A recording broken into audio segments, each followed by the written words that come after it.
We have the pleasure to have here Stijn Delaure from Directorate General responsible for research and innovation. Sorry for that. And we asked them to share his thoughts about the importance of research management as such, because he is a very strong promoter of the profession, of professionalization within the Commission, for which I think our whole community is very much grateful. So, Stijn, the floor is yours. Thank you very much. Not only for inviting me, because it's a second or third meeting from foRMAtion I'm speaking. So, but it's really great to see you live. Thank you for Regio Lazio to host this event. It's really important that we have these events, that we keep a momentum going on research management, because there is still a lot of awareness creation to be done. And that's also what we are trying to do at the Commission with ERA Action 17. I will share you a bit the process, but also the talks we have at the Commission on the importance of research management. Let me first tell you a bit about the process. The colleague from APRE already referred to it.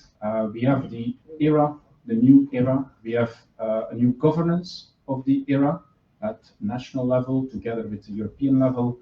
And we have a policy agenda with 20 actions in 4 priorities that the Commission and the Member States and stakeholder organizations are pursuing in the coming, well, still 2 years to go until 24, and then we will have a new policy agenda. One of these actions is Action 17 on research management. So that's what we're trying to do.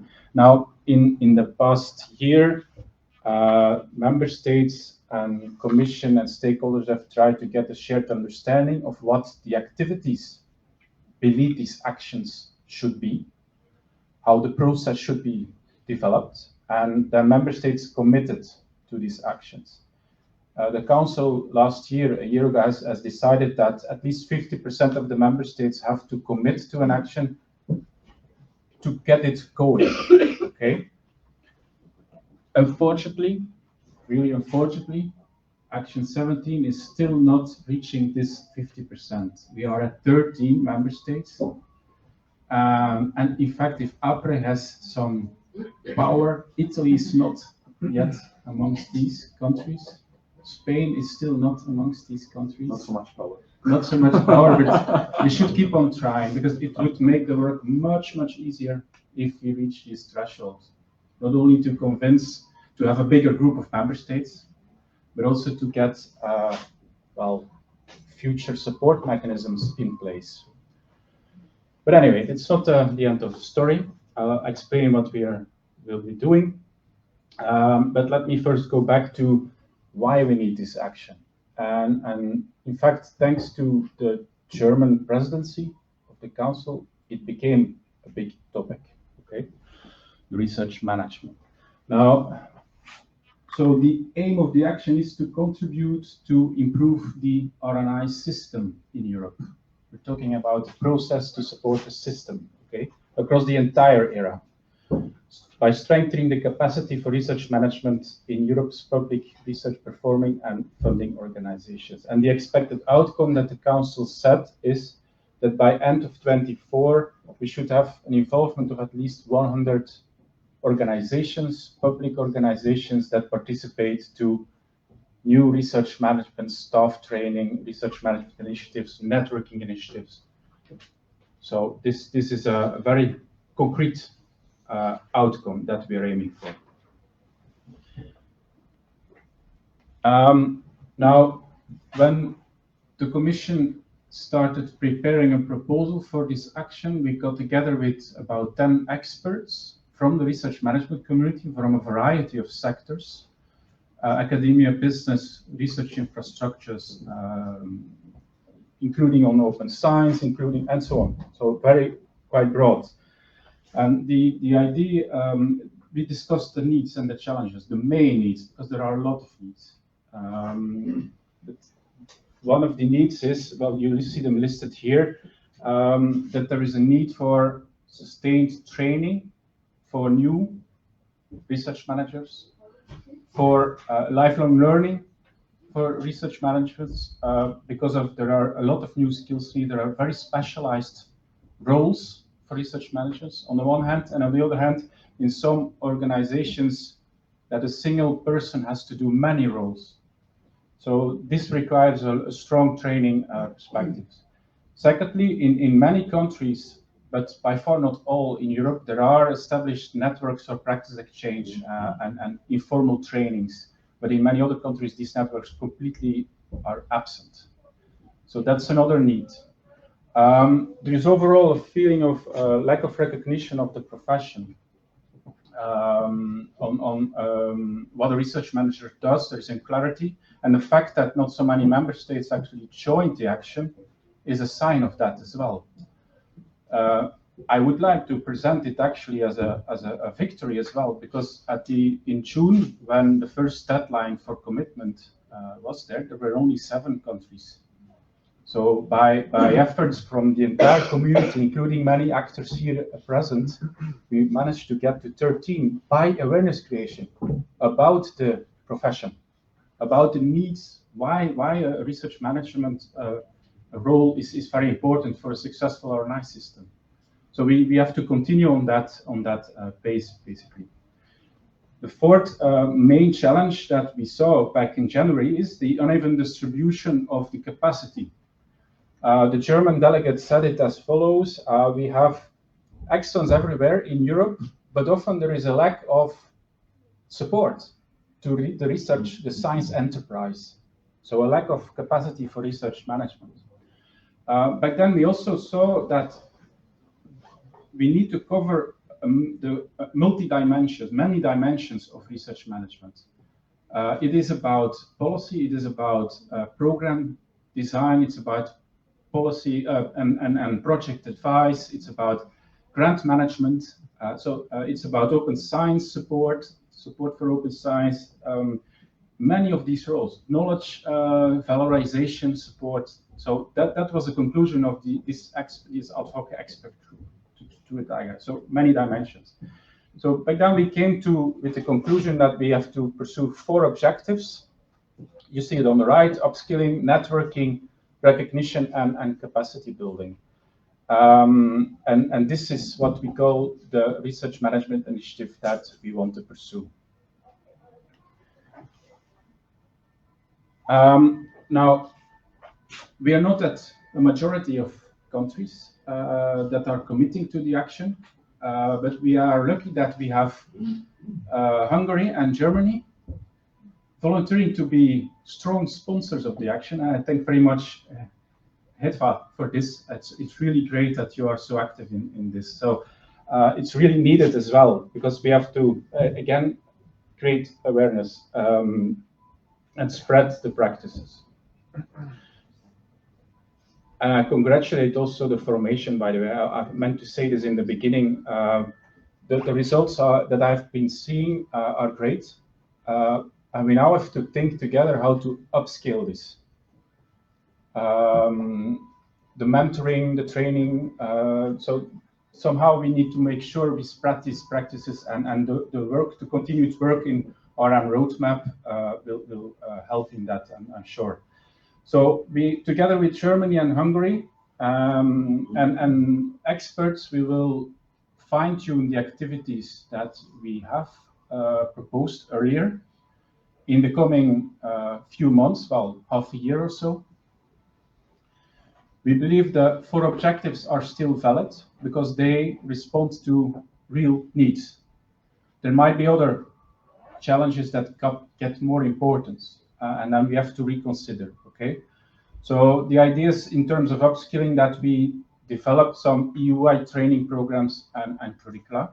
We have 2 pilot projects, and Nick is here coordinating one of these. So networking. It would be ideal that in every country in Europe there is at least an informal group of research managers that helps early career, early stage research managers to get acquainted with the needs, the rules, the procedures. Recognition, this is the most tricky part, and I'll come back to it. I will give you some food for thought as well. Through another action, action 4, is about strengthening research careers, more attractiveness for research careers, actual researchers. However, there is a lot of effort being done on diversification of research careers, because there are many needs outside the actual researcher job. It's also about research infrastructures, where you need a research background. It's about, in many ways, also about research management. It's about interoperability between academia and other sectors for such careers. So there are links to be made with Action 4 in that sense. And for that Action 4, we are aiming at a legal initiative, and you've probably heard of it. And I encourage you strongly to have a look at what we call the technical document and the new charter and code for researchers, because your advice on that would be important. The technical document could lead to a council recommendation for research careers. Okay. We believe that it's important in the next couple of months that we take a few steps back to make a bigger jump. We need to create awareness, more awareness at the level of governments, at the level of governance of institutions about the importance of research management.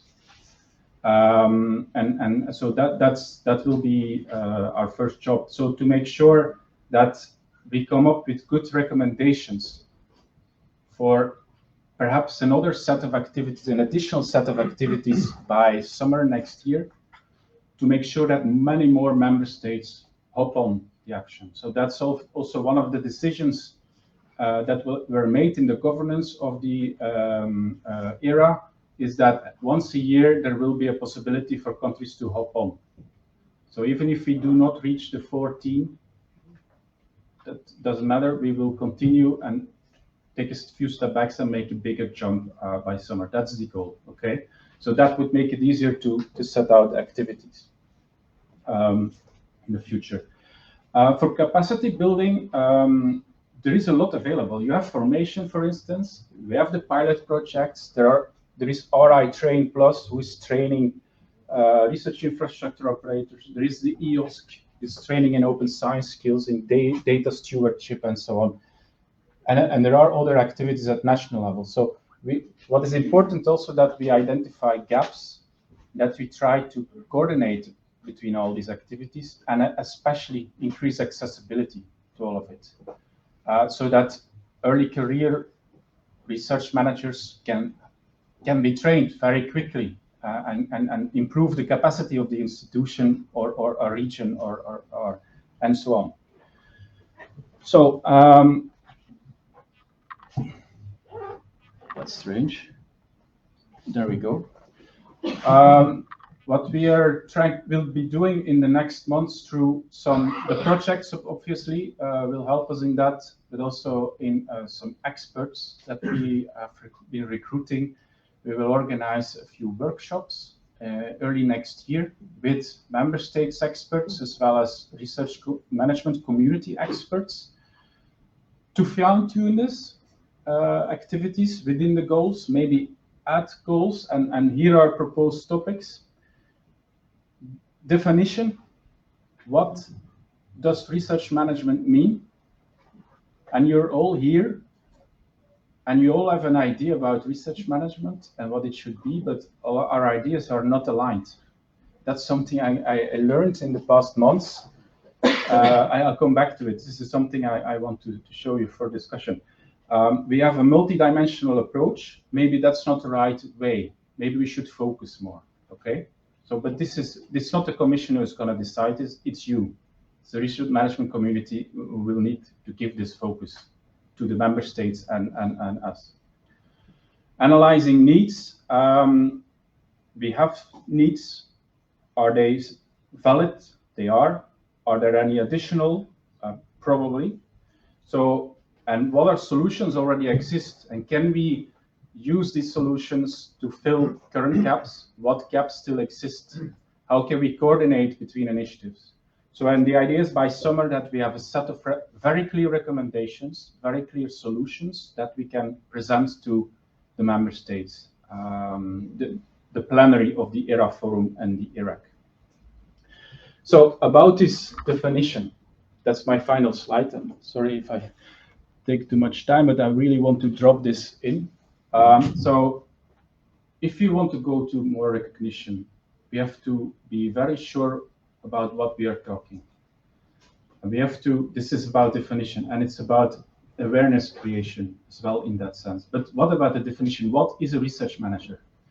If you go back to the official definition of the occupation of research management, it's written here. It's from the ASCO classification. Research managers, it's probably too small to read out. I'll read it. Research managers oversee the research and development functions of a research facility or program or university. They support executive staff, coordinate work activities, monitor staff and research projects. They may work in a wide variety of sectors, such as various chemical, technical, and life sciences. Research managers can also advise on research and execute research themselves. That's the ASCO definition of an occupation that exists, okay? Is it adequate? We are not sure. That's up to you to think about. What about the multidimensional scope? The experts have advised us earlier. Research and development managers, that's the umbrella terminology where research management belongs to. But what about policy officers? It's also an official occupation. What about public funding advisors or EU funds managers? That's an official occupation.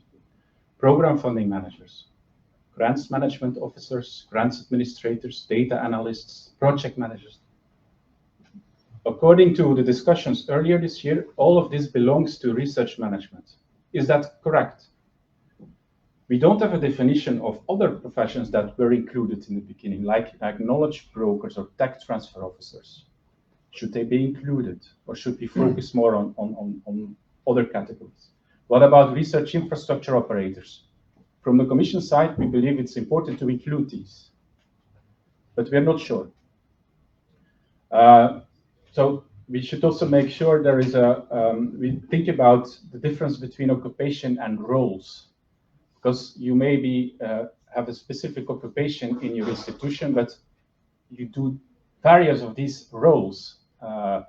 So there are quite some discussions that we still need to do. And the Action 17, you should see it as a process to these solutions, to solutions like this and solutions towards support mechanisms to scale up, for instance, the mentoring and the training of that foRMAtion started to develop. Thank you. Thank you very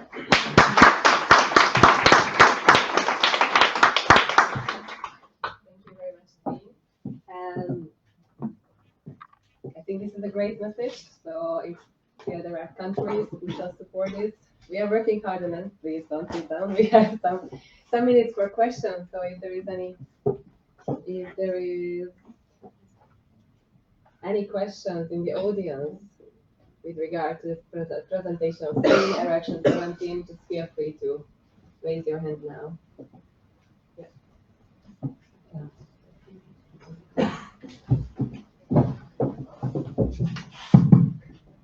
Hi, I'm Miklos György from the Delaure Research Network in Hungary.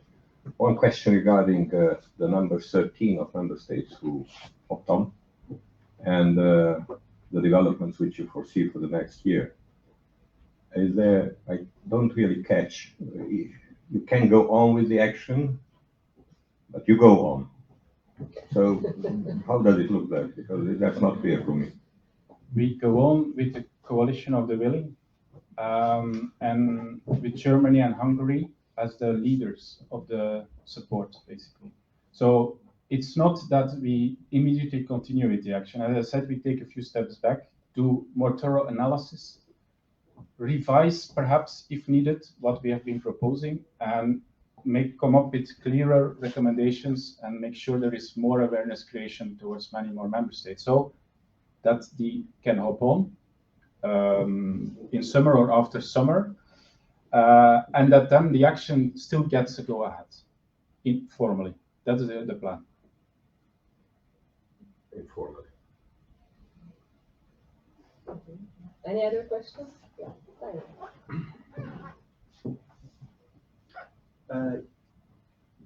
Is it up here? It is on. Okay, sorry. Yeah, thanks, Nina. It's really interesting and really hopeful. Sorry, I'm Simon Gerridge, independent on the IARMA board, so I should probably say that. My question is related to the A word. We have here some definitions of research manager, and you've included, sort of made it broader. In many parts of the world, the word administrator is in there as well. So research manager, administrator. Sometimes it's research and innovation manager. So are we still able to discuss whether we're talking about research manager or perhaps even broaden the definition, or broaden the term rather as well as the definition? Yes. Should have made it shorter, sorry.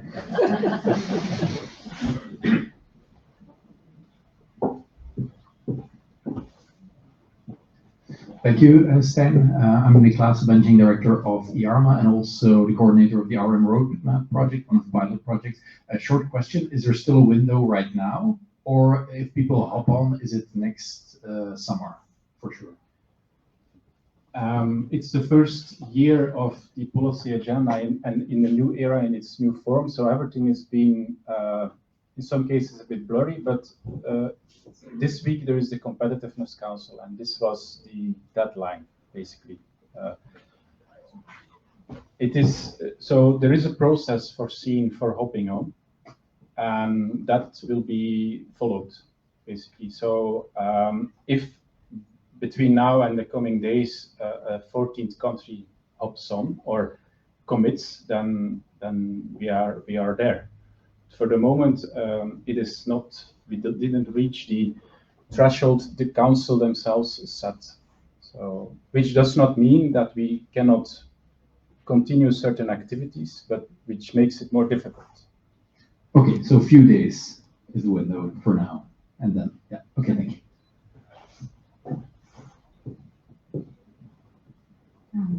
Thank you. I'm Zuzana Černáková from the Slovak Liaison Office for R&D.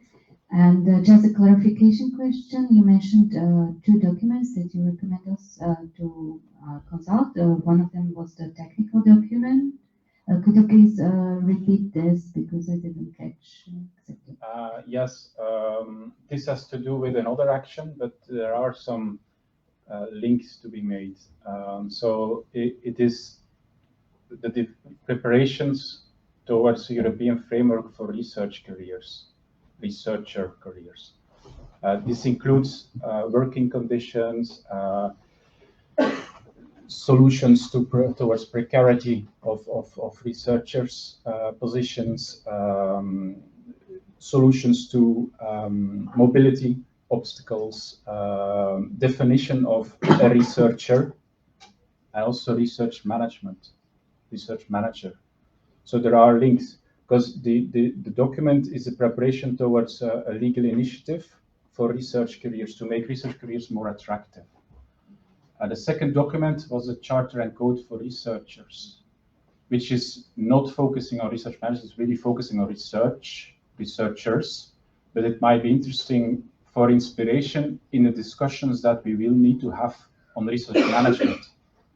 One of the ideas that could be that we develop a framework for research managers as well. But I mean, all is open. We have to come up with concrete solutions on improving the recognition, and establishing a definition and a framework could help in that sense. So that's why I advised you to check these. I can send it, the documents to you, but they are circulating in any case already. So. Okay, thank you very much. Thank you again.